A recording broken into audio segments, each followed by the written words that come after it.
Just a nurse. That's what Dr. Pierce said when Ashley Cooper introduced herself on her first day. Not hello. Not welcome.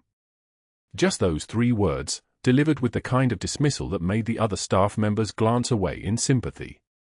He didn't look up from his tablet. He didn't extend his hand. He simply noted her name on whatever roster mattered to him and moved on to the residents who actually interested him, the ones with pedigrees, the ones with connections, the ones whose families had donated wings to hospitals in other cities. Ashley didn't flinch. She didn't burn red. She simply nodded, checked her assignment board, and walked toward ICU 3 where her 12 patients were waiting. He had no idea who he was standing next to. 6 months. She had been at St. Michael's in Denver for 6 months, and in that time she had learned the rhythm of institutional blindness. People saw what they expected to see. A woman in blue scrubs with steady hands and careful eyes? A competent floor nurse, nothing more. Someone who followed orders, documented vitals, and didn't ask questions that mattered. The kind of person you forgot the moment she left the room. Perfect. The fluorescent lights hummed their mechanical mantra overhead as Ashley moved through the ICU corridors on the morning of her 2nd week, a rhythm that would become as familiar to her as the percussion of rotor blades. She had spent 7 days observing the hospital's internal systems, learning the password rotations, understanding which compliance officers actually read their emails and which ones simply filed them in folders marked for eventual deletion. The billing discrepancies she had discovered were extensive. Phantom surgeries billed to insurance companies. Procedures listed in the system that never actually occurred. The numbers were substantial enough to suggest organization, not accident. $23,000 in fraudulent charges in the first 3 months alone. Her notebook, small enough to fit in a scrub pocket, nondescript enough to never draw attention, contained 7 pages of observations. Times. Dates. Provider names. Patient account numbers that didn't match actual admissions. The handwriting was careful, deliberate, written in the coded shorthand she had perfected during her 13 years with federal investigators embedded in hospital systems. "You're the new girl, right?" A voice pulled her from her documentation. Maria Sanchez, one of the charge nurses, was suddenly beside her at the medication station. Maria was what Ashley had learned to recognize as a bridge person, someone who talked to everyone, saw everything, and remembered details. Dangerous or useful depending on context. Ashley. 6 months now. Her voice was soft, measured. The voice of someone who didn't demand space in rooms. Still learning the systems. Pierce is brutal with new staff. Don't take it personally. Maria was already moving, already focused on the next task. He's like that with everyone he doesn't recognize. Which meant he would never recognize Ashley at all. She finished preparing the medication cart and moved into room 312, where her most recent patient admission occupied the bed by the window. The chart indicated a green beret, 33 years old, admitted 3 days ago with traumatic brain injury from an IED blast outside Farah province. The paperwork was meticulous. The vital signs were stable. The prognosis was carefully documented in the language doctors used when they didn't yet know if someone would recover or simply exist. Ashley entered the room. The patient's eyes tracked her movement with the polite, cautious awareness of someone reassembling consciousness from fragments. She checked the 4-line, the ventilator settings, the monitor output with the practiced efficiency of someone who had done this under conditions far more demanding than fluorescent lighting and climate control. And then she saw his left forearm. The tattoo was unmistakable. Military stencil font, faded to the pale green that came from years of sun exposure and the particular weathering that happened when skin had been under 115-degree heat for months at a time. One word. One name. Cooper. Ashley's jaw tightened imperceptibly. Her hands continued their work, checking the catheter line, verifying the medication drip rate, recording observations on the bedside chart, but something in her breathing changed. A single exhale, deeper than the others. A moment of suspension that lasted exactly 2 seconds before she reassembled her face into professional neutrality. The patient's eyes met hers, and there was nothing in them. No recognition. No memory of the Hindu Kush mountains. No recollection of 3 miles of terrain moved in darkness under enemy fire, no image of hands gripping his combat uniform while rounds snapped overhead like angry wasps, no memory of a voice in his ear saying stay with me, in the controlled calm of someone who had already accepted they might both die and decided it didn't matter. The traumatic brain injury had taken all of that. "Your name is Garrett," Ashley said quietly. Statement, not question. The chart had provided the first name. The tattoo had provided context she was not supposed to have. "You're stable. Heart rate is good. Oxygen saturation is 98%. That's excellent." Garrett stared at her. She could see the effort happening behind his eyes, the searching, the reaching for connections that might exist in the damaged pathways of his memory. And then the polite smile of someone who had learned they couldn't force the damaged pieces to fit. "That's good," he said. His voice was rough from the breathing tube. That's good." She didn't tell him about the tattoo. She didn't tell him that she knew exactly what it meant. She simply documented his vitals and left the room with the same institutional invisibility she had cultivated over 6 months of careful performance. In the locker room, in the back corner where the oldest lockers were stacked and the light came in sideways from the high windows, Ashley opened her personal locker. The interior was sparse. A change of clothes. A thermos. A paperback novel she rotated out every 2 weeks to maintain the appearance of a normal life. And, wrapped in a clear plastic evidence bag labeled with a case number, 7842, sewn undercover Cooper, a folded flag. The flag was small. 12 by 18 inches, faded to the pale blue-gray that came from years of storage, never displayed, never honored in any public way. It was folded in the military triangle, the way flags are folded for families who have earned the right to grief in uniform. Except this flag had never been presented to anyone. It had been retrieved from a memorial service in the Hindu Kush mountains that the Pentagon didn't officially acknowledge.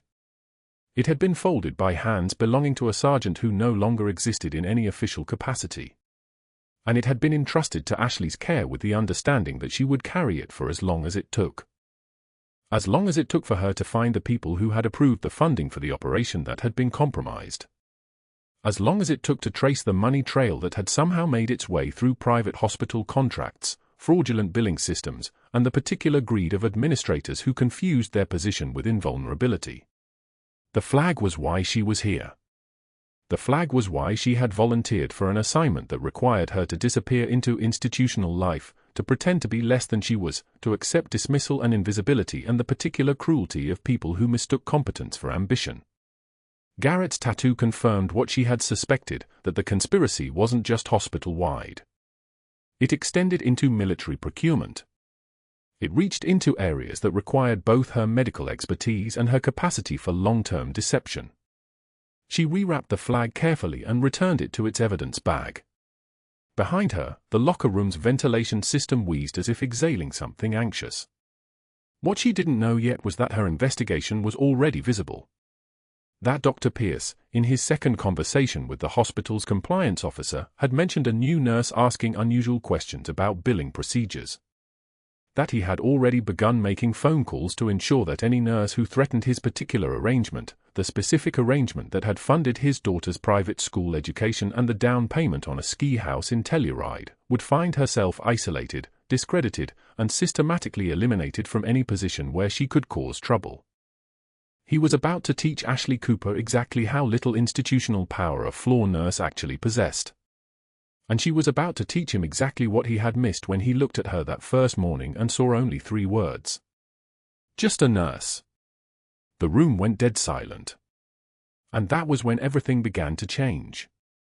Dr. Pierce cornered her outside Garrett's room at 0730, his white coat still crisp from the morning steamer, his voice carrying the particular authority of a man who had never been questioned twice. Garrett's sister watched through the glass door behind them, her hands pressed against her chest. Ashley's chart hung loose at her side like a second heartbeat. "Nurse Cooper, would you care to explain why Mr. Garrett received his anticoagulant 2 hours late?" Pierce's words came out measured, each one placed with surgical precision. Ashley's voice remained level.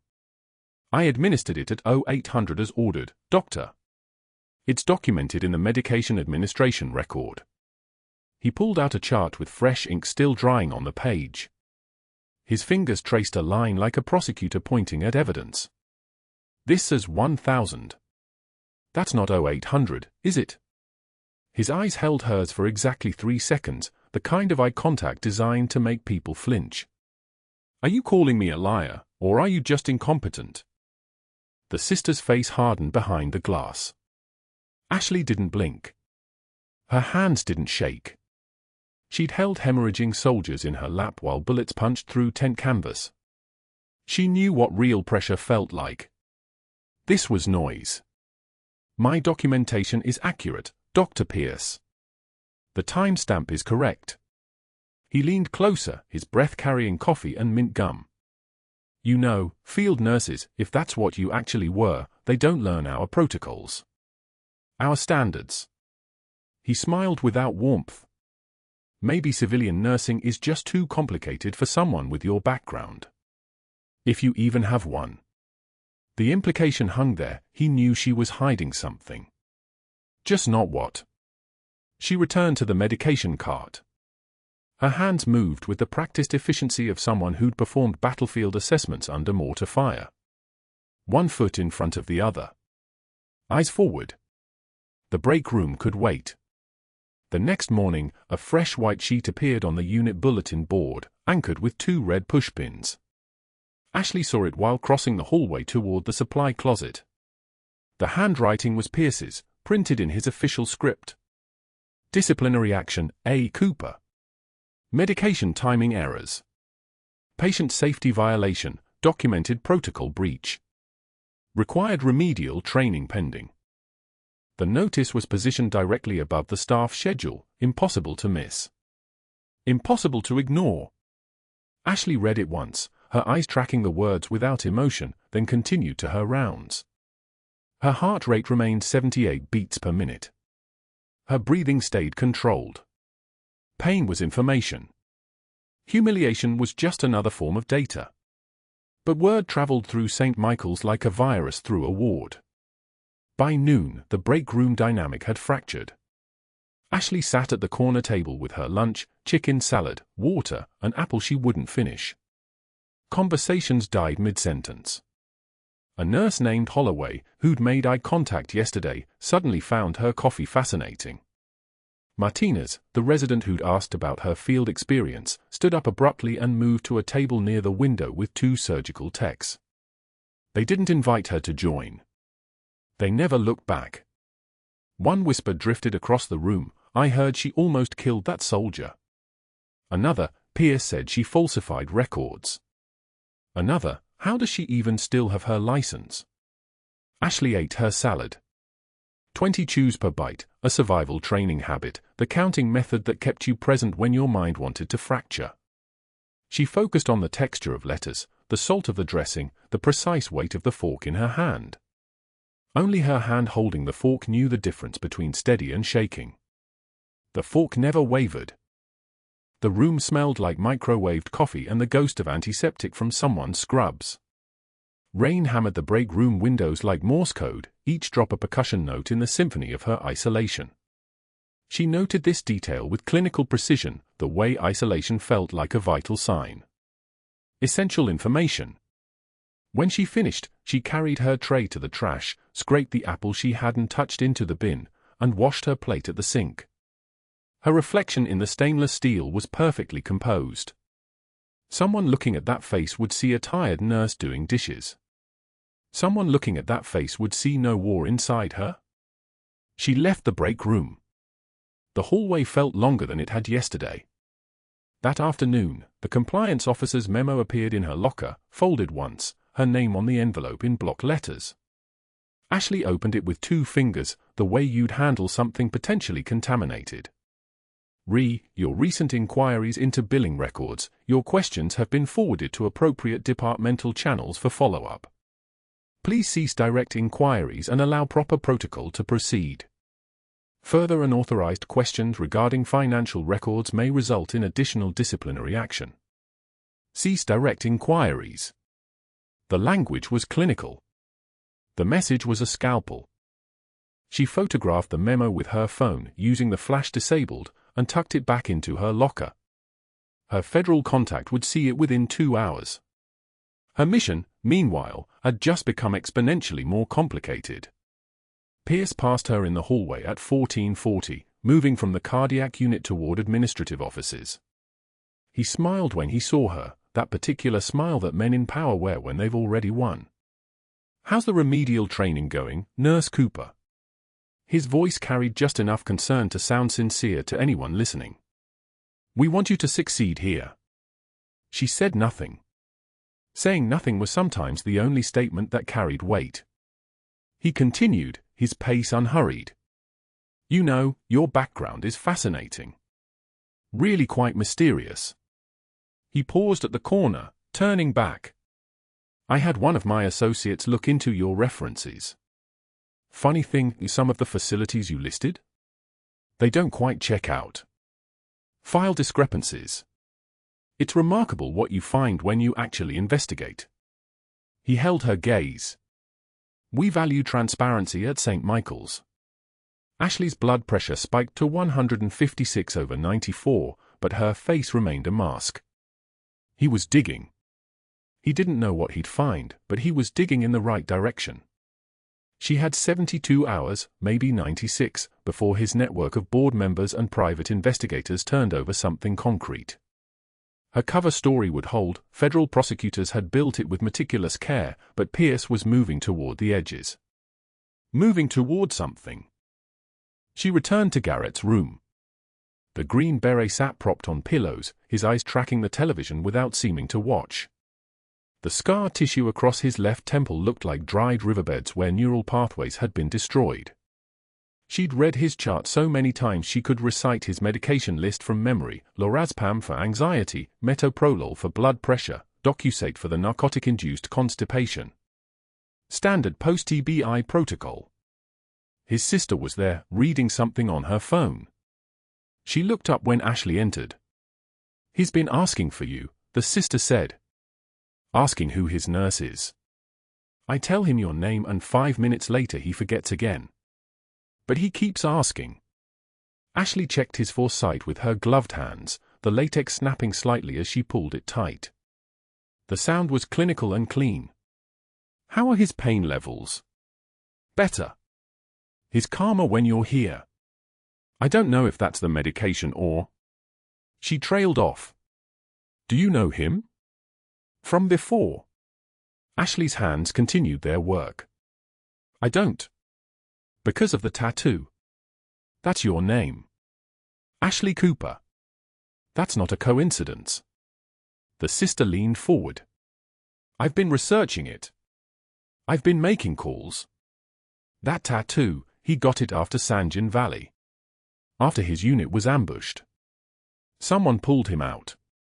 Someone carried him 3 miles through Taliban-controlled territory with a traumatic brain injury and a sucking chest wound. That someone probably saved his life. And then she disappeared from his memory when the surgeons put his brain back together." The chart in Ashley's hands felt suddenly heavier.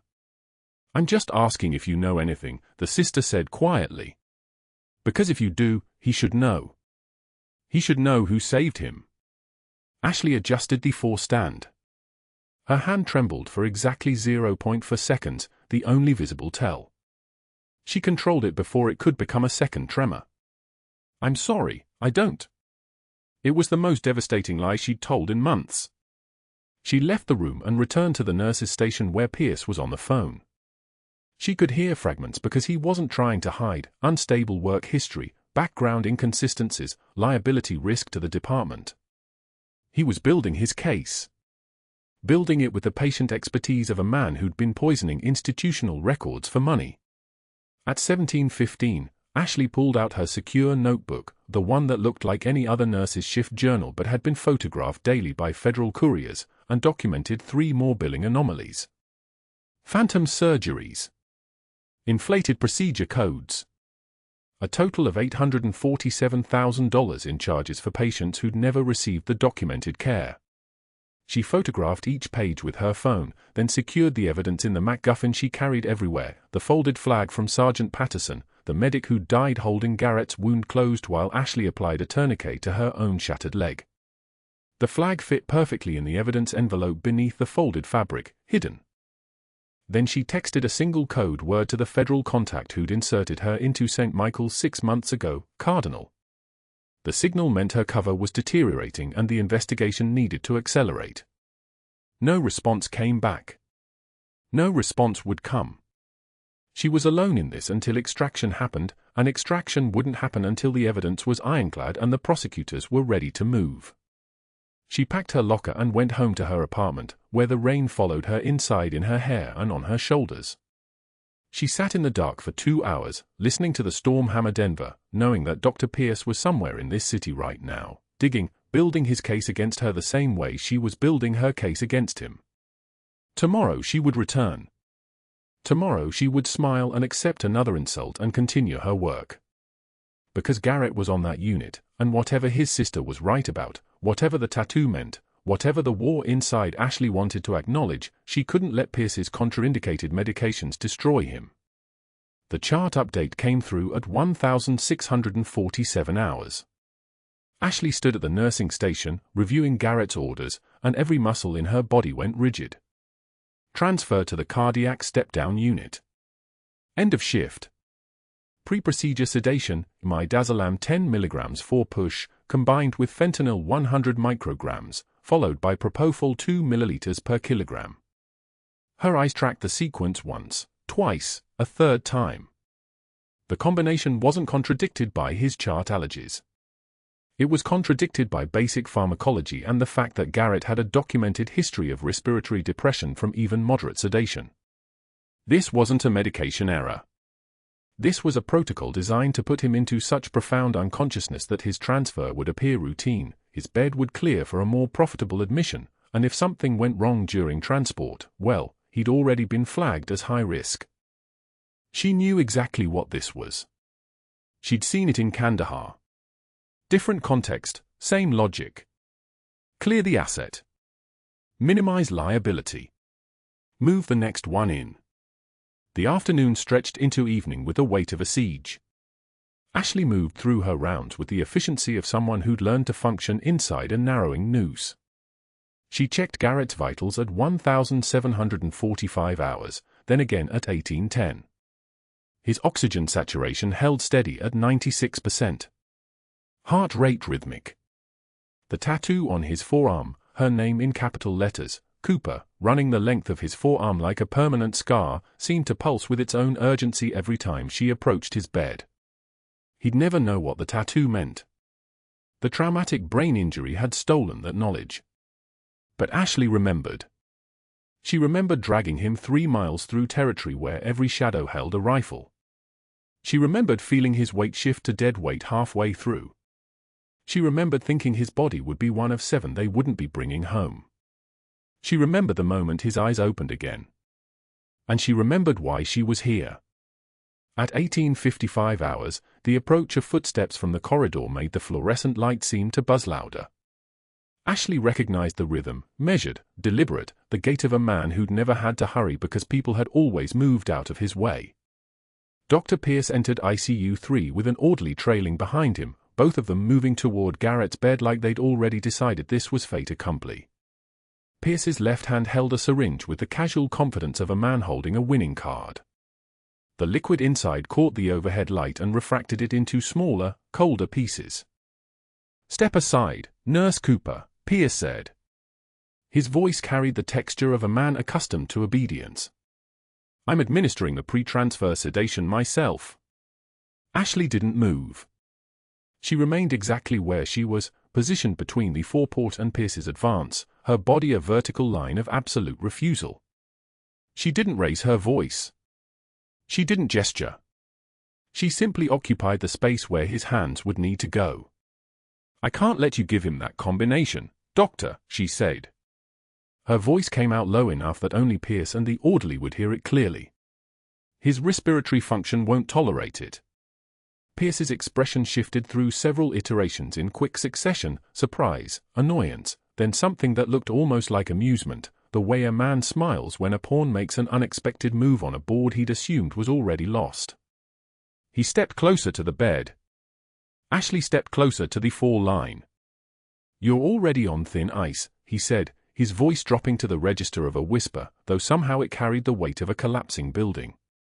"Walk away or I'll have security remove you from this hospital tonight." "Not tomorrow. Tonight." Garrett's sister stood up from the chair where she'd been watching, her instincts picking up the tenor of confrontation even if she didn't understand the medical language beneath it. "What's happening? What's going on?" Pierce turned to her with a smile that looked surgically precise, the kind of smile that had probably worked on hospital boards and insurance adjusters. "Your brother needs medication to prepare him for transfer. Our nurse is having a crisis of confidence. It happens sometimes in nursing. They're not always equipped to handle decisions made by physicians."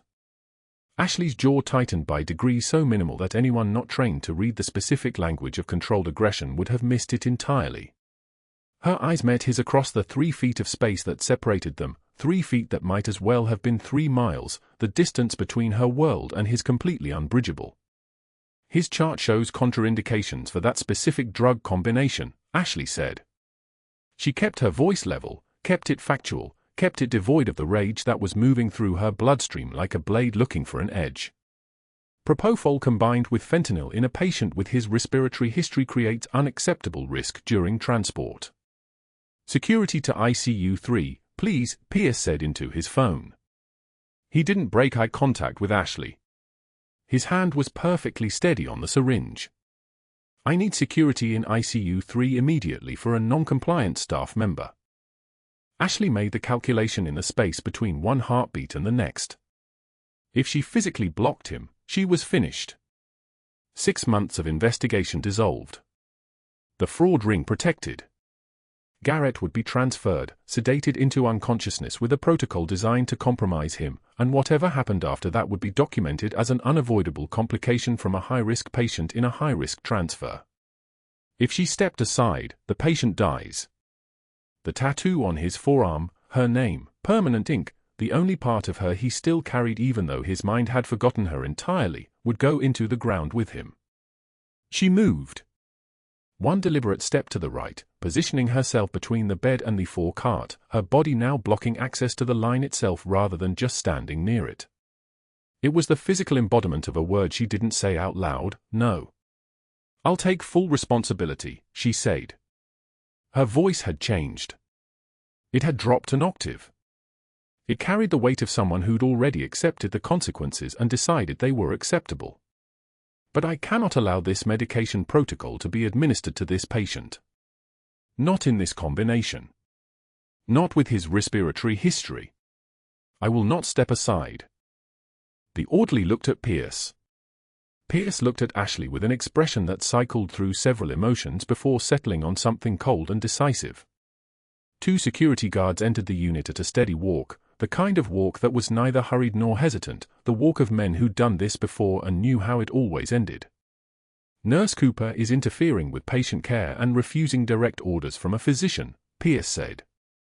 His voice was loud enough now for the security guards to hear every syllable clearly, loud enough for Garrett's sister to understand that this was something official, something documented. "Escort her to HR immediately. And do not allow her back onto this unit." The security guards took Ashley by the arms. Their grip was professional, not cruel. She didn't resist. She looked at Garrett's sister instead, held her eyes for exactly 2 seconds, and said 6 words with a kind of precision that came from having learned what words could do in places where words were ammunition: film everything. Record what happens. The sister pulled out her phone. As the security guards walked Ashley toward the door, toward the hallway and the unraveling of everything, she heard the sound of the syringe being depressed.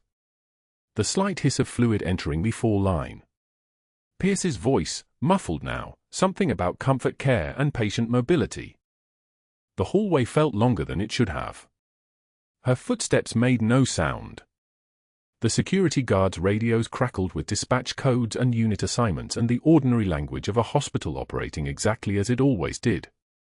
They walked her past the nursing station, past the break room where no one ever sat when she entered, past the elevator bank and into a smaller office where a woman from HR gestured to a chair and began speaking in the low, careful tones reserved for terminations. Ashley Saturday. She didn't listen to the words. She was counting seconds in her head, the same way she'd counted them in the Hindu Kush, the same way she'd counted them in caves and in kill houses and in the back of Hums with rounds going through the armor plating. 1 Mississippi. 2 Mississippi. 47 Mississippi when the code blue alarm sounded from ICU 3. The sound cut through the HR office like a knife. Both the HR woman and the security guard sitting outside the door stood up instantly. The monitor alarm, that rapid staccato beeping that meant cardiac arrest, that meant a heart had stopped beating, that meant everything was falling apart in the way Pierce had designed it to fall apart, wailed from somewhere above them on the same floor, in the same unit where Ashley had just been standing. Everything happened the way it was supposed to happen. Everything happened the way Pierce had calculated it would happen. Everything happened the way heroes don't prevent it from happening when they're already walking out the door. The monitor screamed first. One continuous wail that split the trauma bay open like a siren at midnight. Garrett's body went rigid on the stretcher, his back arching as seizure electricity ripped through his nervous system, his eyes rolling back until only white showed. The contraindicated sedative, the one Ashley had refused to push, now flowed through his veins courtesy of Dr. Pierce's own hands, and Pierce stood frozen 3 feet from the bedside with the empty syringe still dangling from his fingers like a smoking gun he didn't know he'd fired. The crash cart wasn't 10 feet away. Ashley was already moving before her conscious mind caught up to her body. She didn't run. Running would have drawn security attention. She walked with purpose, the way someone walks when they own the space around them, and nobody stopped a person who moved like they belonged everywhere. Garrett's oxygen saturation dropped like a stone falling down a well. 94. 88. 72. The numbers that meant minutes, that meant the window closing, that meant a man's brain starving while his heart forgot how to remember rhythm. His sister stood in the corner, phone already out, already recording, the way people do when they witness something they know will matter later. Ashley's hands didn't shake. They never had. In the Hindu Kush, they'd been steady while holding a knife made from a shattered Black Hawk blade, steady while cutting through a man's chest in a cave lit by headlamp while mortars turned the world above them to dust. Her hands understood that some work only got done in silence, with precision, with the kind of calm that comes from having already survived the worst. She grabbed the scalpel from the crash cart. The trauma surgeon was 30 seconds away. There was no time for 30 seconds. There was only this moment, this body, this electrical storm running through Garrett's nervous system like a fire looking for the exit. "What are you doing?" Pierce's voice cracked like new ice. He stepped forward, the useless syringe finally dropping from his hand. Ashley made the first cut. Vertical line from sternum to abdomen, swift and certain, the blade parting skin the way a knife parts water. No hesitation. No second guessing. The blade knew the way. Her body knew the way. Muscle memory didn't ask permission, it just moved. Blood welled up dark and immediate. She didn't wipe it. She worked faster, spreading the ribs with her fingers, cracking through cartilage that had never been broken before, opening this man's chest like a locked door she'd just remembered how to unlock. The scent of copper mixed with the antiseptic sting of the trauma bay, iron and alcohol and something darker underneath, something older. Garrett's sister made a sound. Not a scream. Something worse. Something like the sound a person makes when they see the impossible happening in real time. Ashley's hand went in.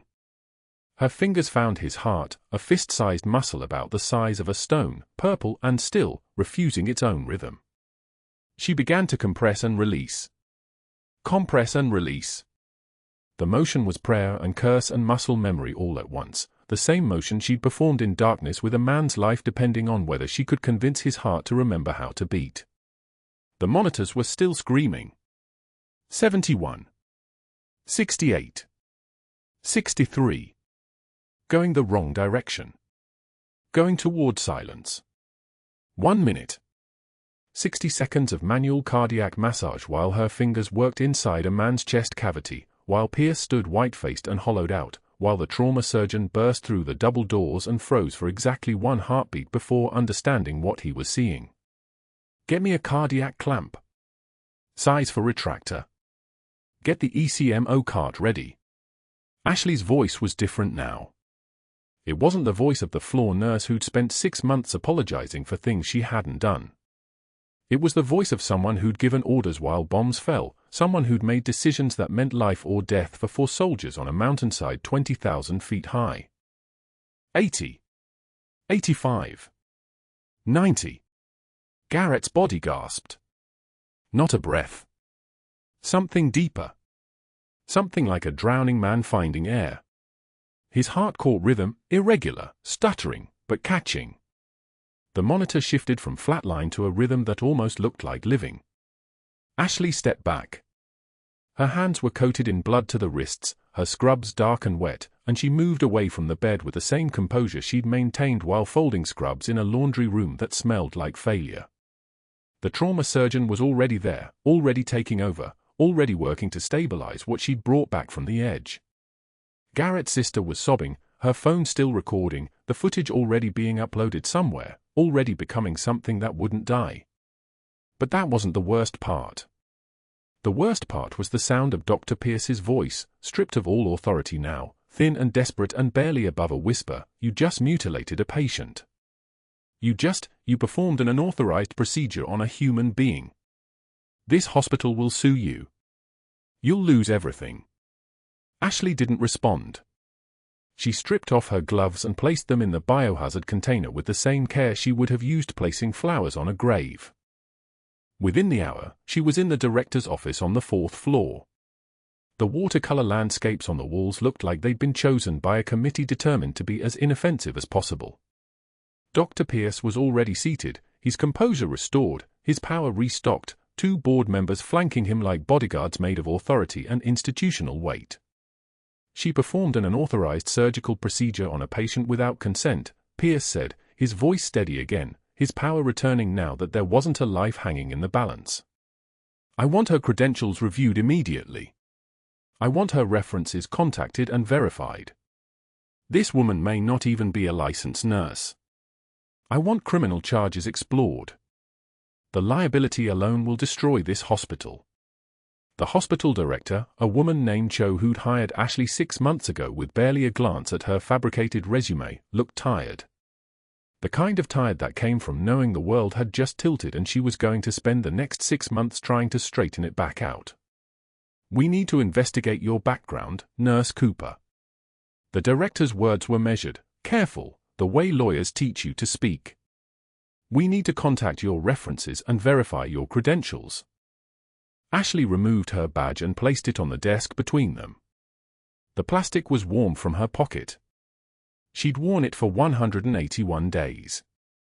She'd worn it while maintaining an undercover identity, while watching fraud happen in real time, while documenting enough evidence to dismantle a kickback scheme worth millions. She'd worn it while folding the memory of a fallen teammate in her locker. I understand, she said. Security escorted her to her locker on the 3rd floor. She moved through the hallways like a ghost, like someone already gone, and nobody stopped her because nobody knew what protocol applied to a nurse who'd just performed a surgical procedure that saved a life and would probably end her career in the same moment. Her locker was small. Standard issue.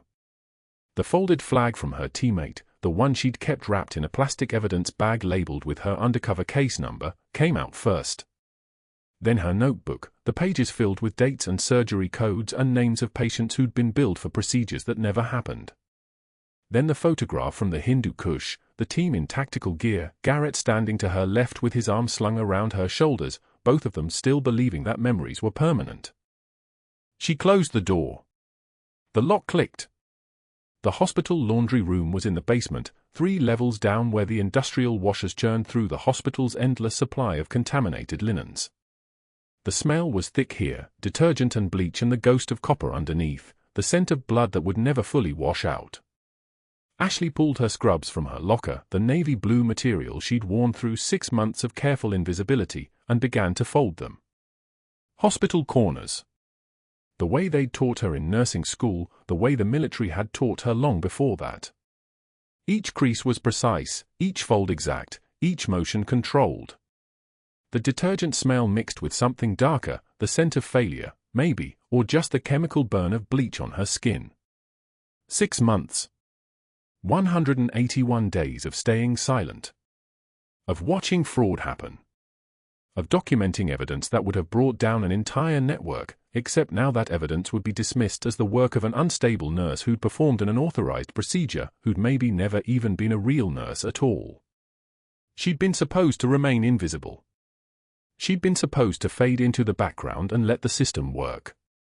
She'd been supposed to wait for federal prosecutors to move, for the arrest warrants to be prepared, for the moment when everything could come into the light without compromising the investigation. Instead, she'd saved a soldier. The same soldier she'd saved in the Hindu Kush, the one she'd carried 3 miles through Taliban territory, the one whose name she carried in scars and in memory and in a tattoo on his forearm that he didn't even remember getting. She'd saved him, and she'd just destroyed every month of undercover work in the process. The folded flag was on top of the stack. 5 points, perfect creases, the way they'd given it to her after the extraction. The way they'd given it to her because her teammate wasn't coming home. Ashley picked up the scrubs and placed them in the laundry bin. Tomorrow they'd be sterilized, folded by someone else's hands, used by someone else's body. Tomorrow she'd be gone, and Dr. Pierce would still be here, still writing his prescriptions, still signing his names to surgical schedules that never happened. Tomorrow he'd still have his office and his authority and his network of board members who'd take his phone calls at 3 in the morning. Tomorrow she'd have nothing but a folded flag and the memory of a man's heart beating under her fingers and the knowledge that she'd blown her cover to save someone who didn't even remember her name.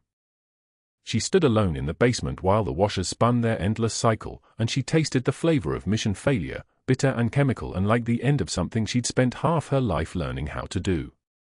The sound of her phone buzzing came 2 days later, in an apartment that felt too small for someone who'd learned to operate in caves and mountains and spaces that measured themselves in vertical miles. The caller ID said Washington, D.C. The voice on the other end was professional, measured, careful. Captain Cooper. And that was when she knew. That was when she understood that something had changed. That the video Ashley's sister had recorded, the one showing the emergency thoracotomy on a green beret with blood and precision and the kind of calm that only comes from having done this before, had traveled somewhere beyond this hospital. It had traveled somewhere important. 2 days after security escorted her from St. Michael's, Ashley's phone rang at 3:36 p.m. with a caller ID that made her breath catch. White House. Not a local number. Not a hospital administrator trying to negotiate. The actual White House switchboard, and the voice on the other end was measured, federal, and left no room for questions. Captain Cooper, we need you to come to Denver Federal Building tomorrow at 0800 hours. This is regarding a legal matter. Bring identification. She almost laughed. Legal matter. That's what they called it when a video of emergency open thoracotomy performed by someone who wasn't supposed to exist went viral across military networks. Garrett's sister had posted it, 47 seconds of raw footage showing Ashley's hands moving with the terrifying fluid precision of someone who'd done this in caves lit by headlamp, her jaw set, her voice steady as she called out vitals while her fingers worked inside a man's chest. 02 sat climbing. 78. 84. Sinus rhythm.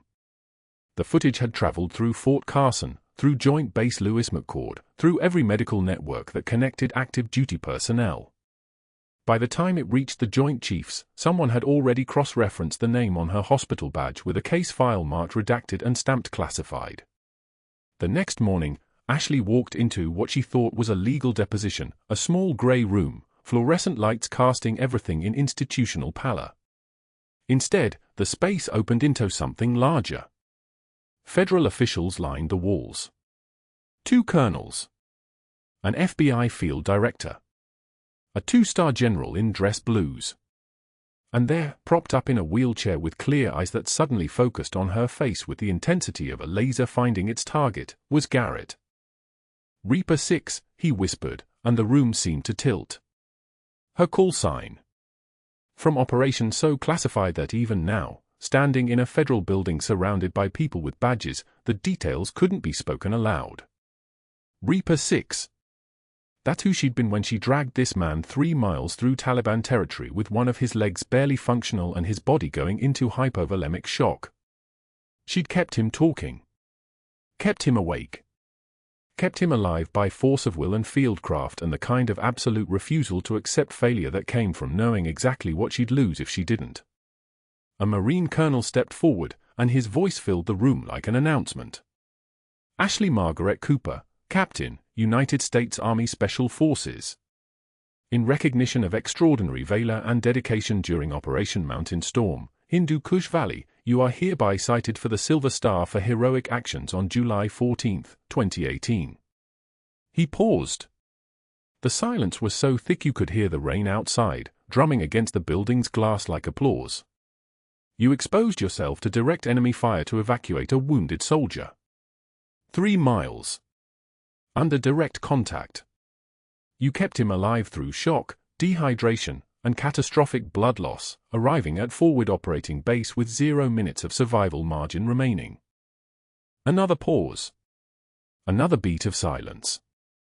Then the colonel continued.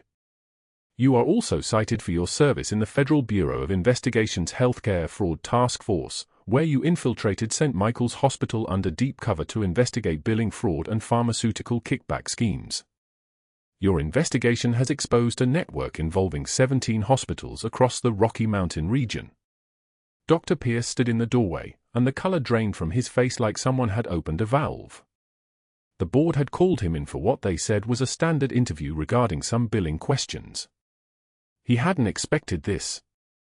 He definitely hadn't expected Ashley, standing in the center of the room in civilian clothes, flanked by people with credentials that made him look like what he was, a competent surgeon with a corruption problem and no way out of it. "Wait," Pierce said, and his laugh came out wrong, nervous, the laugh of someone who suddenly understood the dimensions of the trap. "Stolen valor? That's what's happening here. She infiltrated my hospital with falsified credentials, and he gestured at the general. You're going to believe a nurse who?" The FBI field director cut him off like a blade. "Dr. Pierce, we've been monitoring your digital communications for the past 92 days. We have emails to board members where you called in personal favors to discredit Captain Cooper. We have messages to 3 of her fabricated references where you attempted to expose inconsistencies in her background. We have phone records documenting your calls to external investigators you've worked with previously, asking them to build a termination case." The director stepped closer. "You activated your entire network to destroy a federal witness. That's conspiracy to obstruct justice. That's destruction of evidence. That's attempt to interfere with a federal investigation." Pierce's jaw went tight. He looked at Ashley with something between rage and absolute comprehension. "You lied. You came into my hospital, you pretended to be staff, you." "I did my job," Ashley said, and her voice was different now. Lower. Steady as a surgical laser. Not asking permission. Not apologizing. "You committed fraud, Dr. Pierce. You submitted phantom surgeries to Medicare. You falsified surgical records. You created billing discrepancies totaling $2.3 million across 17 facilities. When I started asking questions, you attempted to discredit me rather than stop the fraud." The general stepped forward, and his presence seemed to make the air pressure change. "Dr. Marcus Pierce, your medical license is under suspension effective immediately pending board review. You are being taken into custody on federal charges." It wasn't a request. It was a command, the kind of voice that had directed air strikes and called in extractions. Agents moved past Pierce toward his office with a warrant that was already being processed. He reached for his phone. "I need my attorney. I have rights. I have credentials. I've been practicing medicine for 37 years, the FBI director said flatly. All of which are about to be reviewed. You have the right to remain silent. Anything you say can and will be used against you in a court of law. They handcuffed him in the hallway outside his office. As they led him toward the federal vehicle waiting in a parking lot, staff watched from the nursing station where they'd spent 6 months avoiding Ashley's eyes. One nurse who'd whispered about her credentials in the break room started crying. Another looked away. They'd believed the story. They'd accepted the lies Pierce had woven about her because he was the department chief and she was just a nurse, and power is a thing that flows downward until something interrupts it. Through the building's glass, Ashley could see Pierce trying to make calls from the federal vehicle. His phone kept ringing through to voicemail.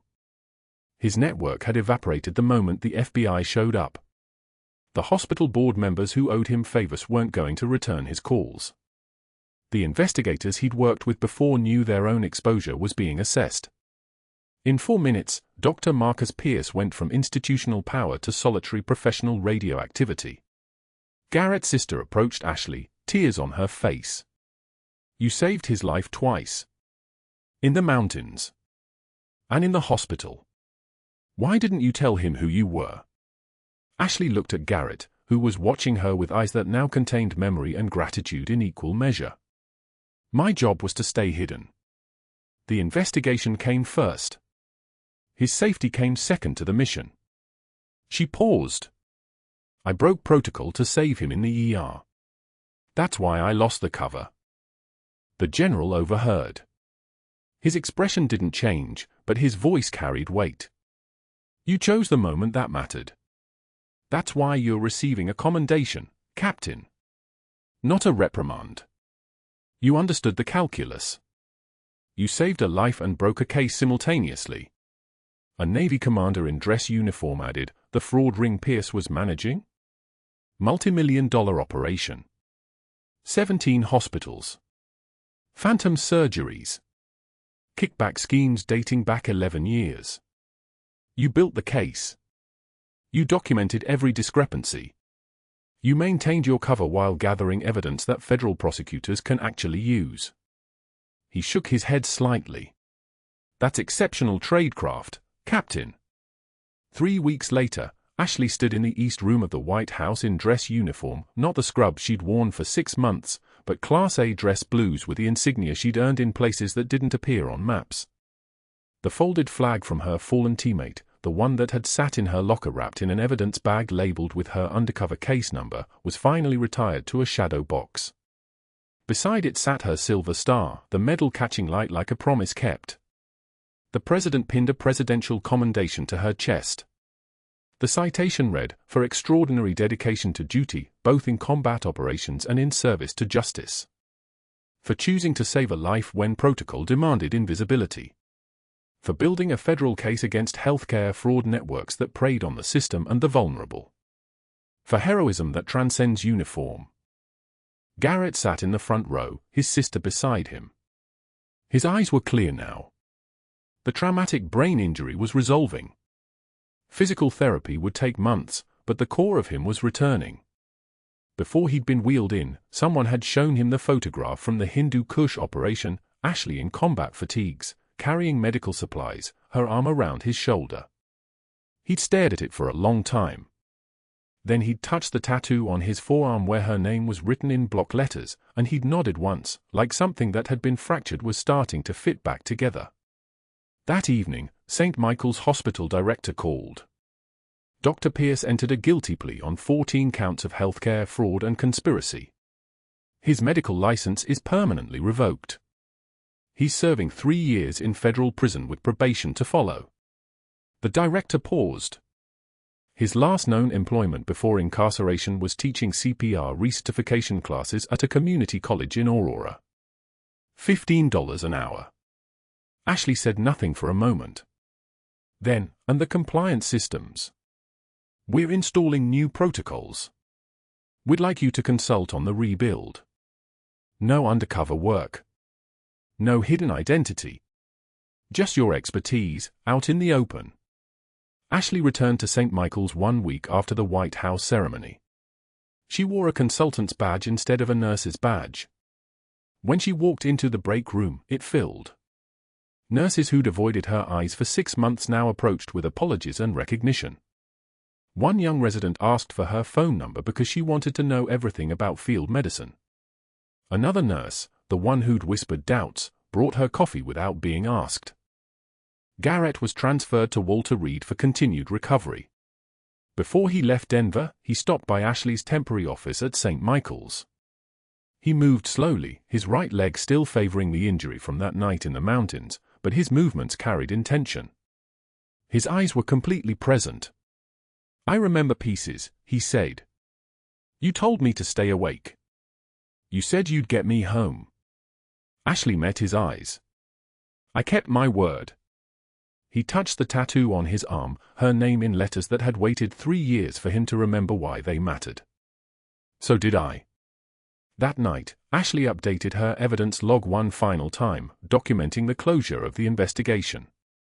The fraud ring had been dismantled. The hospitals had implemented new oversight.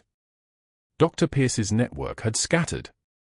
She wrote a final line in the log before closing it: "Power is not a title. Power is the ability to help." She filed the notebook away and stepped into Denver's night, where lights spread like stars across the city, and for the first time in 6 months, she slept without checking her exits. If you've made it this far, hit that subscribe button, because stories like Ashley's, stories about the quiet heroes who operate in the spaces between uniforms, deserve to be shared. Like this video. Comment below, would you have stayed undercover or would you have saved him? We'll be back with another story next week, and trust me, the next one gets darker.